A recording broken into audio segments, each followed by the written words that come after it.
Hello दोस्तों, इस movie में हम लोग ऐसी नन्स को देखेंगे जो कि अपनी प्यास बुझाने के लिए एक गूंगे बहरे माली के साथ इंटीमेट होती हैं और वो लड़का भी इन लोगों के साथ बारी बारी से मजे लेता है। ये मूवी काफी कमाल की है, तो चलिए इस मूवी को शुरू करते हैं। इस मूवी की शुरुआत में हम लोग एक आदमी को देखते हैं जो कि पेंटिंग का काम करता है। उसके पिता एक चोर थे और वो भी अपने पिता की तरह एक चोर बनना चाहता था, लेकिन उस जमाने में चोरों के हाथ काट दिए जाते थे, इसलिए वो सजा से बचने के लिए पेंटिंग का काम शुरू कर देता है। इसके बाद हम लोग लोरेंजो नाम के एक लड़के को देखते हैं जो कि कुछ लोगों से बचकर भाग रहा था। वो एक गैमलर होता है और उसने अभी अभी जुए में जर्मीनो को हराया है, लेकिन जर्मीनो एक सरदार था और उसे अपनी हार मंजूर नहीं होती है, इसलिए वो अब लोरेंजो को मारना चाहता था और वो अपने आदमियों को उसके पीछे लगा देता है। लोरेंजो इन लोगों से किसी तरह भागते हुए अपने टाउन पहुंच जाता है। वहाँ उसे उसके दोस्त मिलते हैं। ये लोग उसे बताते हैं अगर जर्मीनो के हाथ तुम आ गए तो वो तुम्हें जिंदा नहीं छोड़ेगा, और उसके फ्रेंड उसे इस शहर को छोड़कर जाने के लिए कहते हैं। इसके बाद वो एक घोड़े पर बैठ जाता है और वहाँ से जाने लगता है, लेकिन जर्मीनो को किसी तरह इस बात का पता चल जाता है और वो अपने आदमियों को उसके पीछे लगा देता है। लोरेंजो उसके आदमियों से बचता हुआ एक टाउन के करीब पहुंच जाता है, जहाँ वो एक आदमी को देखता है जो कि एक डेड बॉडी को ले जा रहा था। लोरेंजो के पूछने पर वो आदमी उसे बताता है जिसकी डेड बॉडी को वो ले जा रहा है वो नजदीक के ही एक चर्च का गार्डनर था और उस चर्च में काफी सारी नन्स रहती हैं। उसकी बात सुनकर लोरेंजो के दिमाग में एक आइडिया आता है और वो सोचता है अगर वो इस मरे हुए आदमी की जगह वहाँ काम करेगा तब किसी को इसके बारे में पता नहीं चलेगा और उसे छुपने के लिए एक जगह भी मिल जाएगी। लोरेंजो उस आदमी से चर्च के बारे में पूछता है। वो आदमी उसे बताता है उन नन्स को ऐसा गार्डनर चाहिए जो कि गूंगा और बहरा हो, क्योंकि वो नन्स ऐसा आदमी चाहती थी जो ना तो कुछ बोल सके और ना ही कुछ सुन सके। उस आदमी की बात सुनकर लोरेंजो को काफी अजीब लगता है। इसके बाद वो वहाँ से जाने लगता है। इसके बाद वो जर्मीनो के आदमियों से बचने के लिए एक पेड़ पर चढ़ जाता है और ये सारे लोग लोरेंजो के घोड़े के पीछे चल देते हैं और वो लोग यहाँ से चले जाते हैं। लोरेंजो पेड़ पर चढ़कर उन आदमियों को चकमा दे देता है, लेकिन तभी जिस डाल पर वो बैठा होता है वो डाल टूट जाती है और वो काफी ऊंचाई से नीचे गिर जाता है और यहीं पर बेहोश हो जाता है। तभी कुछ नन्स वहाँ से गुजर रही होती है और ये लोग लोरेंजो को देखते हैं और ये लोग उसे अपने साथ ले जाते हैं। इसके बाद हम लोग उस पेंटर को देखते हैं जो कि चर्च में पेंट कर रहा होता है। वो अपनी पेंटिंग्स को पूरी करने के बाद पैसे लेने के लिए फादर के पास जाता है, लेकिन वो देखता है फादर को प्लेग की बीमारी है। उस वक्त प्लेग की बीमारी सभी तरफ फैली हुई थी। उस आदमी को यहाँ से कोई भी पैसे नहीं मिलते हैं। इसके बाद वो खुद ही फादर बन जाता है। इसके बाद हम लोग एक लड़की को देखते हैं जिसका नाम पेम्पेनिया है, जो कि इस टाउन की राजकुमारी है, लेकिन हाल ही में उसके माता पिता की प्लेग से मौत हो गई। इस तरह से इस टाउन की राजा और रानी की मौत हो चुकी थी और अब पेम्पेनिया इस राज्य की राजकुमारी थी। पेम्पेनिया काफी अकेली हो चुकी थी। तभी वहाँ जर्मीनो आता है और वो पेम्पेनिया के बारे में काफी गंदे ख्याल रखता था। जर्मीनो उससे बोलता है वो खुद को अकेला ना समझे, वो उसका बहुत ख्याल रखेगा। उसकी बात सुनकर पेम्पेनिया उसे बोलती है वो अकेली बिल्कुल नहीं है, वो जल्द ही एक राजकुमार से शादी करने वाली है और उस राजकुमार का नाम काउंट है, क्योंकि मरने से पहले राजा ने पेम्पेनिया की शादी राजकुमार से करने का वादा किया था। जर्मीनो को ये सुनकर अच्छा नहीं लगता है, क्योंकि वो पेम्पेनिया से शादी करना चाहता था। जर्मीनो यहाँ पेम्पेनिया से झूठ बोलता है और वो कहता है उसके फादर के ऊपर काफी ज्यादा कर्ज हो चुका था और उसने उसके फादर की बहुत मदद की थी, जिसकी वजह से राजा ने उससे वादा किया था कि वो पेम्पेनिया की शादी उससे करेगा। पेम्पेनिया को जर्मीनो की बात पर विश्वास नहीं होता है, लेकिन पेम्पेनिया उससे कुछ भी नहीं बोलती है और वहाँ से चली जाती है। इसके बाद हम लोग लोरेंजो को देखते हैं जिसे उठाकर नन्स चर्च ले आई है, जिसे नन्स उठाकर चर्च में ला चुकी है। वहाँ पे दो नन्स उसे छू रही होती हैं और ये लोग उसे लालची नजरों से देख रही होती हैं।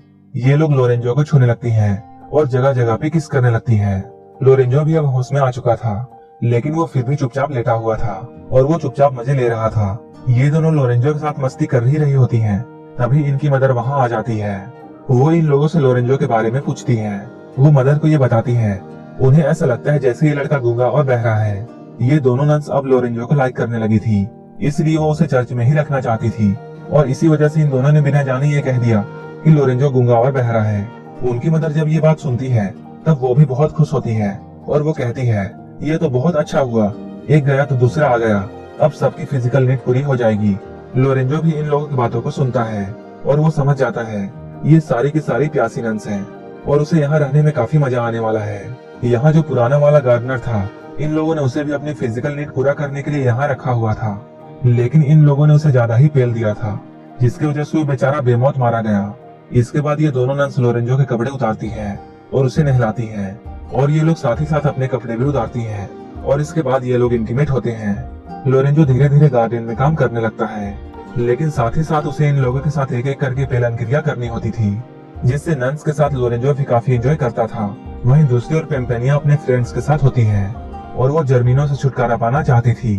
इसके लिए वो अपने दोस्तों से बातें करती है। जब उसकी दोस्त उसकी बात सुनती है तब वो उसे बोलती है, तुम्हें पास के टाउन के एक चर्च में जाना चाहिए और वहाँ नन्स बनकर रहना चाहिए। ये लोग उसी चर्च की बात कर रहे होते हैं जहाँ लोरेंजो को सुबह शाम पेलन क्रिया करनी होती थी। ये लोग उससे कहती है, कुछ दिनों बाद राजकुमार काउंट यहाँ आ जाएगा, इसके बाद तुम उससे शादी कर सकती हो, लेकिन तब तक तुम्हें सेफ रहना होगा। इसके बाद पेम्पेनिया एक नन बनकर उस चर्च में पहुंच जाती है। पेम्पेनिया जब यहाँ रहने लगती है तब वो बाकी नन्स को देखती है कैसे वो लोरेंजो के साथ मस्ती करती है। अब उसका भी मन ये सब करने का होने लगता है। लोरेंजो को वो लाइक करती थी क्योंकि लोरेंजो उसे बहुत अच्छा लगता था, लेकिन राजकुमार काउंट से उसकी शादी होने वाली थी। ये सब सोचकर वो रुक जाती है। कुछ दिन बाद काउंट महल में पहुंचता है ताकि वो पेम्पेनिया से शादी कर सके, लेकिन उसे भी ये बात पता नहीं थी कि पेम्पेनिया कहाँ है। और इसी बात को लेकर जर्मिनो और उसके बीच में लड़ाई होने लगती है। जर्मिनो उससे बोलता है, पेम्पेनिया तुमसे नहीं बल्कि मुझसे शादी करेगी, और ये दोनों एक दूसरे को नीचा दिखाने की कोशिश करते हैं। दोनों लोग पेम्पेनिया को पाना चाहते थे। इसके बाद काउंट महल से बाहर आता है। बाहर आने पर उसे एक आदमी से ये बात पता चलती है कि पेम्पेनिया पास के टाउन के चर्च में गई है और वही नन बनकर छिपी हुई है। इसके बाद काउंट जल्दी से चर्च की तरफ चल देता है। इधर हम लोग चर्च में देखते हैं तीनों नन्स लोरेंजो को अच्छी तरह नहलाती हैं, क्योंकि आज रात इन लोगों की मदर की बारी थी कि वो लोरेंजो के साथ मजे करे। लोरेंजो को यहाँ अच्छी तरह से नहलाया जाता है। इसके बाद लोरेंजो को नन्स के मदर के पास भेज दिया जाता है, जहाँ वो लोरेंजो के साथ भरपूर आनंद उठाती है। लेकिन पेम्पेनिया को ये सब अच्छा नहीं लगता है, क्योंकि वो मन ही मन में लोरेंजो को लाइक करने लगी थी। अगले दिन जब पेम्पेनिया गार्डन में जाती है तब वो लोरेंजो को गाना गाते हुए सुनती है और उसे गाता देख वो बहुत खुश होती है, क्योंकि वो जिस आदमी को चाहती थी वो गूंगा और बहरा नहीं है। इसके बाद वो लोरेंजो के पास जाती है और उसकी आंखों में पट्टी बांध देती है। लोरेंजो को ये सब काफी अजीब लगता है और ये सब उसे काफी अच्छा भी लगता है। वो सोचता है, ये नन तो बहुत कमाल की है, क्योंकि ये अलग तरीके से इंटीमेट होना चाहती है। लेकिन पेम्पेनिया उसे सिर्फ किस करती है और वो उससे बोलती है वो उसके साथ इंटीमेट तो होगी, लेकिन शादी के बाद, क्योंकि वो उससे प्यार करती है। लोरेंजो जब पेम्पेनिया की इन बातों को सुनता है तब उसे बहुत अच्छा लगता है और वो सोचता है, यहाँ कोई तो है जो उससे प्यार करता है, वरना सब यहाँ अपनी पेलन क्रिया पूरी करना चाहते हैं। इसके बाद अगले दिन पेम्पेनिया नन्स की मदर के पास जाती है और उन्हें लोरेंजो के बारे में पूरी सच्चाई बता देती है। वो कहती है लोरेंजो गूंगा और बहरा नहीं है, वो बस गूंगा और बहरा होने का नाटक करता है ताकि वो हम लोगों के मजे ले सके, क्योंकि उसने गार्डन में लोरेंजो को गाना गाते हुए देखा था। ये सुनकर नन्स की मदर बहुत गुस्सा होती है और वो लोरेंजो को चर्च से बाहर निकाल देती है। इसके बाद पेम्पेनिया भी चर्च को छोड़ देती है और वो अपने महल की तरफ वापस जाने लगती है। यहीं पे लोरेंजो उससे बोलता है वो उसे भी अपने साथ ले जाए, क्योंकि उसका अपना घर नहीं है। पेम्पेनिया उसकी बात सुनकर खुश हो जाती है, क्योंकि पेम्पेनिया भी यही चाहती थी कि लोरेंजो उसके साथ साथ जाए, और वो लोरेंजो को अपने साथ ले जाती है। इसके बाद हम लोग राजकुमार काउंट को देखते हैं, जो कि चर्च की तरफ आ रहा होता है। वहाँ वो नहाती हुई एक नन को देखता है और वो नन उसे सेड्यूस करती है और उससे बोलती है, तुम मुझे काफी अच्छे लगे हो, और वो उसके साथ इंटीमेट होना चाहती है। काउंट उससे बोलता है, मेरी शादी पेम्पेनिया से होने वाली है और वो ये सब पेम्पेनिया के साथ करेगा। ये बात सुनकर वो नन झूठ बोलती है और वो कहती है वही पेम्पेनिया है, और वो काउंट से कहती है तुम मेरे लिए ही यहाँ आए हो। काउंट उसकी बात सुनकर बहुत खुश होता है। इसके बाद ये दोनों यहीं पर इंटीमेट होते हैं। वहीं दूसरी ओर हम लोग पेम्पेनिया और लोरेंजो को देखते हैं, जो कि अपने टाउन में पहुंच चुके हैं। तभी जर्मिनो वहां आता है। पेम्पेनिया उससे बोलती है वो उससे शादी करना नहीं चाहती है, इसलिए तुम मेरी जिंदगी से चले जाओ। लोरेंजो जब ये देखता है तब वो बहुत गुस्सा होता है और वो सोचता है जर्मिनो एक लड़की के साथ ऐसा नहीं कर सकता है, और वो जर्मिनो से राजकुमारी का पीछा छोड़ने के लिए कहता है। इसके बाद इन दोनों की यहीं पर लड़ाई होने लगती है। इसके बाद जब जर्मिनो उसे मारने वाला होता है तब पेम्पेनिया उससे बोलती है, ठीक है मैं तुमसे शादी करने के लिए तैयार हूँ, लेकिन तुम उसे जान से मत मारो और इसे छोड़ दो। इसके बाद जर्मिनो लोरेंजो को एक जेल में बंद करवा देता है। पेम्पेनिया उससे फिर से बोलती है कि वो लोरेंजो को आजाद कर दे, तब वो उससे शादी करेगी।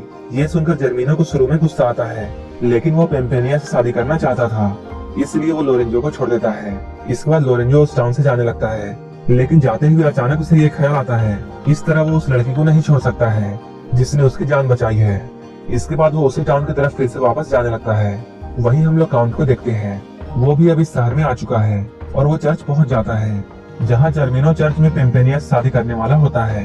वहीं पर लोरेंजो भी आता है और वो काउंट के साथ मिलकर जर्मीनो के आदमियों से लड़ने लगता है और ये दोनों मिलकर जर्मीनो और उसके आदमियों को हरा देते हैं। इसके बाद पेम्पेनिया काउंट के पास आती है और वो उससे बोलती है वो उससे शादी नहीं कर सकती है।